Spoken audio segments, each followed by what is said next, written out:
I remember sitting on a flight somewhere between Melbourne and Asia, and I just stopped Stopped thinking about the work I was doing, stopped worrying about where I was flying into. I looked out the window at all those clouds and I thought, if I could go back and sit across from myself at the age of 25, what would I actually say? Not the motivational stuff, not the hustle slogans, the real things, the ones that only make sense after you've lived them. Today, that's what I want to share with you. Over the last couple of decades, I've built and run many businesses across several countries. I've worked in many disciplines, from environmental consulting to my most recent venture selling stainless steel fabricated products. I was involved in making the palm industry sustainable, working with palm oil producers to reduce their environmental footprint. I worked on several waste to energy projects. I even ran a hazardous waste treatment facility at one stage. In those times, I had a lot of ups and downs. Different industries, different cultures, different challenges every single week. And through all of that, the wins, the losses, the close calls, 4 ideas keep showing up. 4 things that weren't just true in one industry or in one country or one decade of my life. They were true everywhere, every time. Not theories, not things I read in a book and thought, gee, that sounded good. Things that life tested and confirmed. Here they are. A few years ago, the Australian construction sector hit a rough patch. Projects were getting delayed, budgets were getting cut, and the environmental consulting side of things started feeling it. Clients were cautious, decisions were slow, revenue tightened. Now, if that had been my only business, that would have been a genuinely scary time. I'd be lying in bed at night watching the numbers, wondering how long I could hold on. But it wasn't my only business. While consulting was soft, my other ventures in Asia were moving. The business in Indonesia was rolling.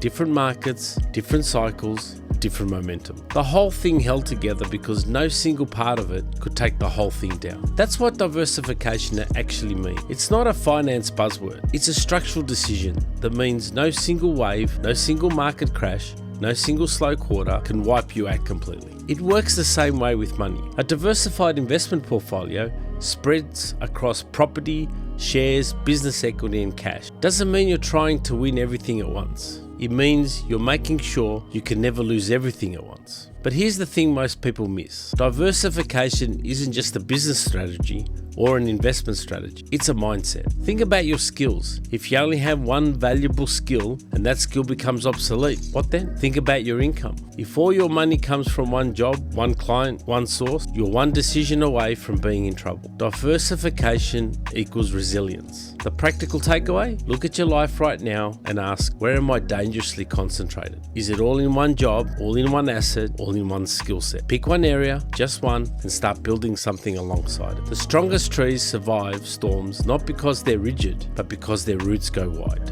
Early on, when I first started working in environmental consulting, I made a decision that changed everything. I decided I wasn't just going to learn enough to do the job, I was going to understand the whole picture, the regulations, the finance behind projects, how clients made decisions, how supply chains worked, how people managed teams under pressure. Some of that felt unnecessary at the time, and then I started a business in Asia. Suddenly, everything I'd absorbed, operations, logistics, managing people who think differently from you, reading a financial position quickly, all of it was directly relevant. Knowledge I'd picked up in one context completely changed what was possible in another. That's what knowledge does that nothing else does. It compounds. Every book you read, every serious conversation you have, every skill you develop. It doesn't just sit there, it connects to everything else. It makes you better at things you haven't even started. The gap between people who succeed and people who don't is often not talent. It's not luck.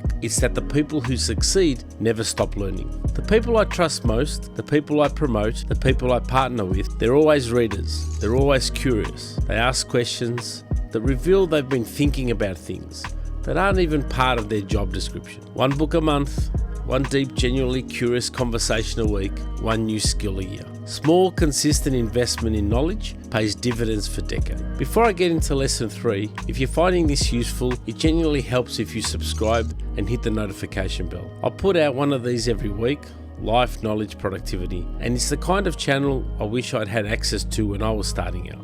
It's free, it compounds. Alright, lessons 3.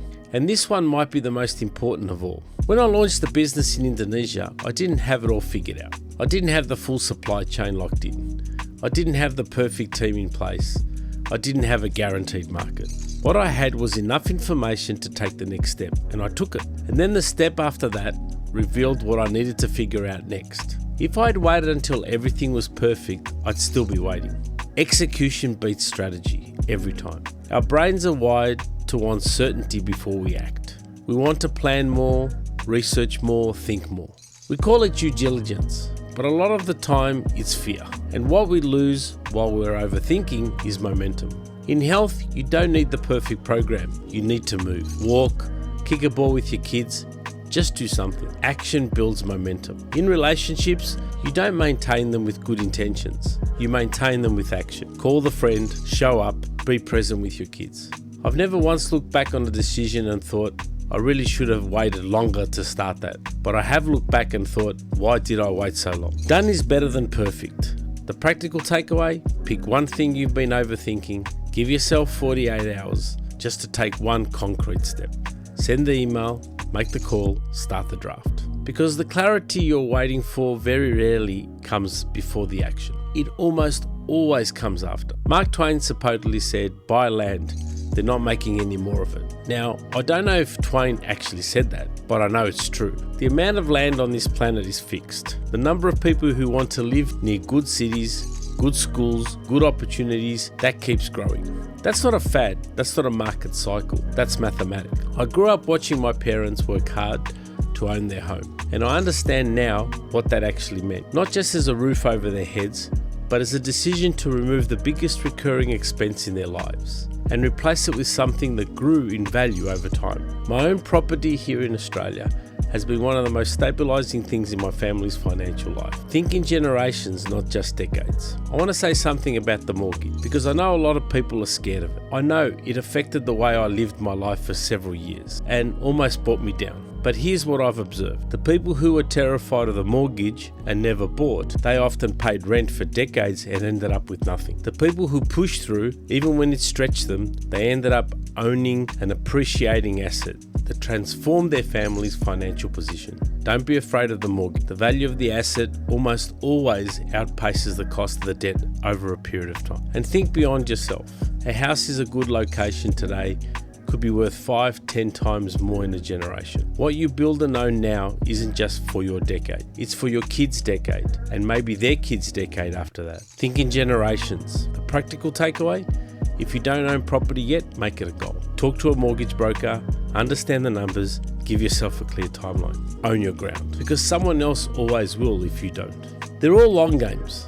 None of them pay off in a week, none of them pay off in a year. Diversification protects you over time.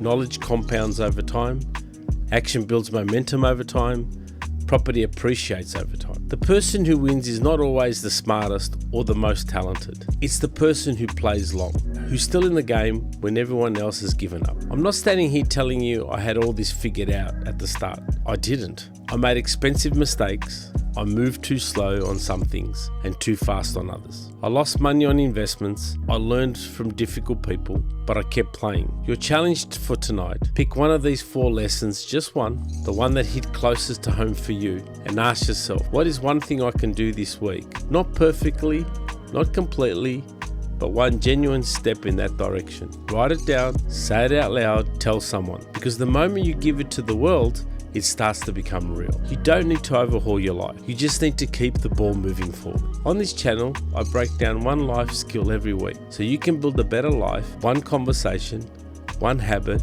one system at a time. That's what Digital Perivalon is about. Life, knowledge, productivity. If this video gave you something, share it with someone who needs to hear it. And I'll see you in the next one.